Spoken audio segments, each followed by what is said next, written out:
जोकीहाट विधायक शाहनवाज आलम ने रविवार को 4 महत्वपूर्ण सड़कों का महलगांव क्षेत्र में शिलान्यास किया।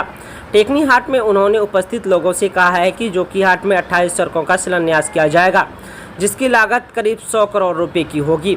उन सड़कों में से पहले चरण में आज 4 सड़कों का शिलान्यास कर आम लोगों को यातायात के लिए सौंपा जाएगा। उन्होंने कहा है कि वह काम पर भरोसा रखते हुए उनके कार्यकाल में जोकीहाट विधानसभा में अमन चैन की नींद से लोग सो रहे हैं। मेरे पिता तस्लीमुद्दीन के पदचिन्ह पर चलकर आपकी भलाई के लिए दिन रात खड़ा रहता हूं। जिन सड़कों का शिलान्यास किया गया है उनमें केलाबाड़ी से मसूरिया पथ है, जिसकी लागत 2 करोड़ 3 लाख रुपए, लंबाई 2.25 किलोमीटर। दूसरा सड़क बैरगाछी से महलगांव PMGSY चैनपुर चंद्रशेखर बांध से मसूरिया चौक तक रिपेयरिंग रोड, जिसका राशि 97 लाख रुपए है। तीसरा सड़क टेकनीहाट से चौकता 3.5 किलोमीटर है, जो 4 करोड़ 43 लाख रुपए की लागत से बनेंगे। जबकि महलगांव खाताहाट से PMGSY टेकनी पारा टोल तक लंबाई करीब 2 किलोमीटर 1 करोड़ 73 लाख रुपए की लागत से बनेगी। सड़क की कुल लागत 9 करोड़ 17 लाख रुपए की होगी।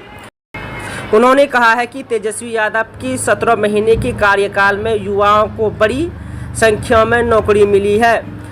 आगामी विधानसभा चुनाव में तेजस्वी यादव मुख्यमंत्री बने तो मां बहन योजना लागू किया जाएगा, जिससे प्रत्येक महीने में 2500 रुपये खाते में भेजी जाएगी। टेकनीहाट में सबसे पहला शिलान्यास किया गया।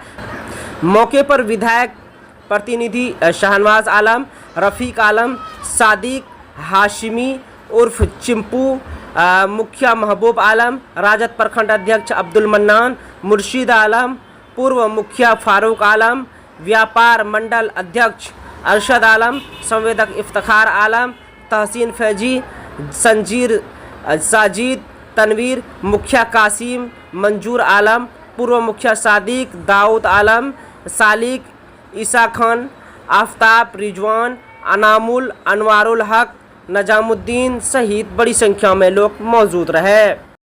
कौन कौन जगह पे शिलान्यास हुआ और कहां से कहां तक जाएगी और कितने की लागत से सड़क बनने जा रही है? लोग से पहले भी बातचीत हुई है। हमने पहले भी कहा था कि जोकीहाट में अभी हम लोगों ने कुल 28 रोड 94 किलोमीटर और 100 करोड़ की लागत से इसका जो है टेंडर होकर के अब काम स्टार्ट होने वाला है। उसी क्रम में आज हमने कुल 4 सड़क का शिलान्यास किया है। पहला सड़क आपको टेकनी से चौकता गाँव 3.5 किलोमीटर था और दूसरा एक टेकनी पारा टोला टोल जो है वो लगभग 2 किलोमीटर है। तीसरा ये सड़क काफ़ी जर्जर था, लोगों में आक्रोश भी था लंबे समय को लेकर के। और जाहिर सी बात है, जब सड़क यातायात सही तरीके से बहाल न हो तो लोगों को आक्रोशित होना जायज़ है। लेकिन मैं हमेशा बोलता था कि हम इसको करवाएंगे चाहे जिस हाल से हो। और मुझे खुशी है आज यहाँ पे आके लोगों को आज कार्य का शुभारंभ हो गया है। मसूरिया से ये सड़क आपको केलाबाड़ी जाएगा। केलाबाड़ी वालों के लिए चाहे उधर जो लोग रहते हैं अररिया जाने में काफ़ी कमी की बचत होती है। एक और इसी पंचायत का सड़क है मसूरिया का चंद्रशेखर बांध की तरफ का एक सड़क है, उसका भी हम लोगों ने किया। कुल 4 सड़क है और 4 सड़क की लागत लगभग 10 करोड़ है। तो इसके साथ ही साथ कई और सड़क है, मतलब कुछ सड़कें हैं जो जोकीहाट में जर्जर है, उन सब का भी शिलान्यास मैं समझता हूँ 20 दिनों में हो जाएगा और हम लोग युद्ध स्तर पे काम करवा करके आवागमन को जो है पूरी तरह सुचारू करेंगे। कुछ लोगों का कहना है चुनाव करीब आया इसलिए शिलान्यास हो रहा है, क्या टेक्निकल इशू आए इतने दिनों में? जाहिर सी बात है, देखिए अब विपक्ष का काम है कुछ ना कुछ बोलना, टेंडर करवाना, टेंडर अवार्ड होना, ये सारी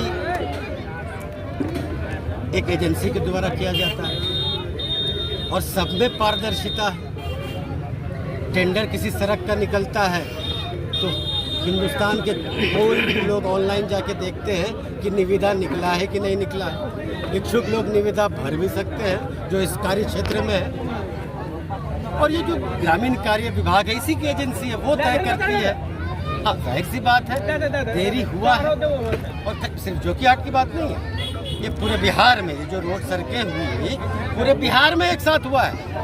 आप पत्रकार लोग हैं, आपको कल हमको अवश्य अगर अररिया सिकटी क्या कहते हैं आपको फारबिसगंज, इन विधानसभाओं में भी आज ही कल में काम चालू होगा।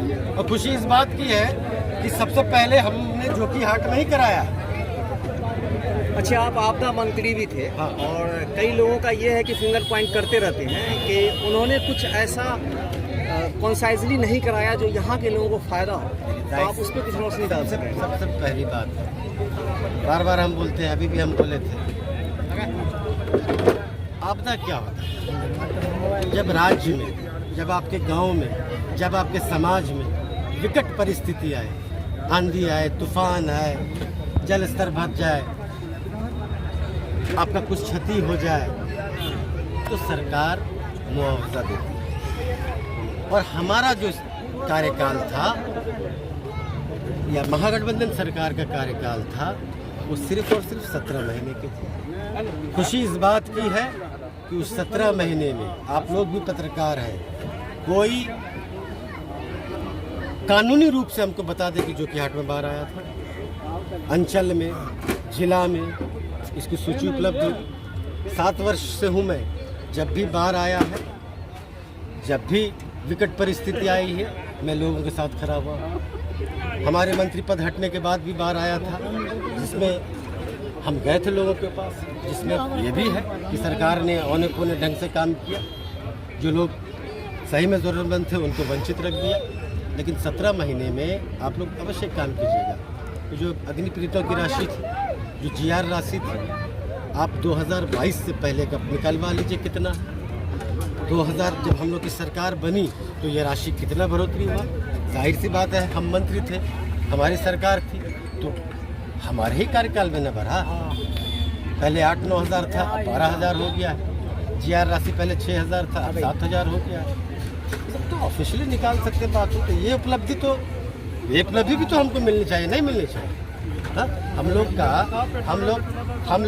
लोग का इलाका जो है, आप लोग क्या कहते हैं, गांव समाज से जुड़े रहते हैं, जहाँ कहीं भी अग्नि की घटना होती है, कितनी घटना होती है, आखिर 4,000 रुपये राशि भरे, तो भी तो हमारे कार्यकाल में हुआ। तो हम लोग का आदत नहीं है, जो वास्तविकता होता है उसी को लोगों के बीच रखते हैं। आपके कार्यकाल में कई कब्रिस्तानों का भी घेराबंदी हुआ, लेकिन कुछ कब्रिस्तान बचे हुए भी हैं, तो उनका कब जाहिर सी बात है, हमारे 5 वर्ष के कार्यकाल में रिकॉर्डेड जो है क्या कहते हैं, कब्रिस्तानों की घेराबंदी, अवश्य बात है, काम कभी खत्म नहीं होता है। 4 होता है तो 2 बचता भी है, वो भी हम लोग पूरा करेंगे। Thank you sir. यहाँ पर सर अस्पताल को लेकर यहाँ के लोगों को काफ़ी परेशानियों का सामना करना पड़ रहा है। भाषण दे रहे थे, कहाँ थे आप? सोए हुए थे। क्या बोले? एक ऐसी पंचायत में एक नया अस्पताल चैनपुर में बन रहा है, ये जो टूटा है, हम लोग भी चाहेंगे इसके बदले में यहाँ पे बने। Thank you sir.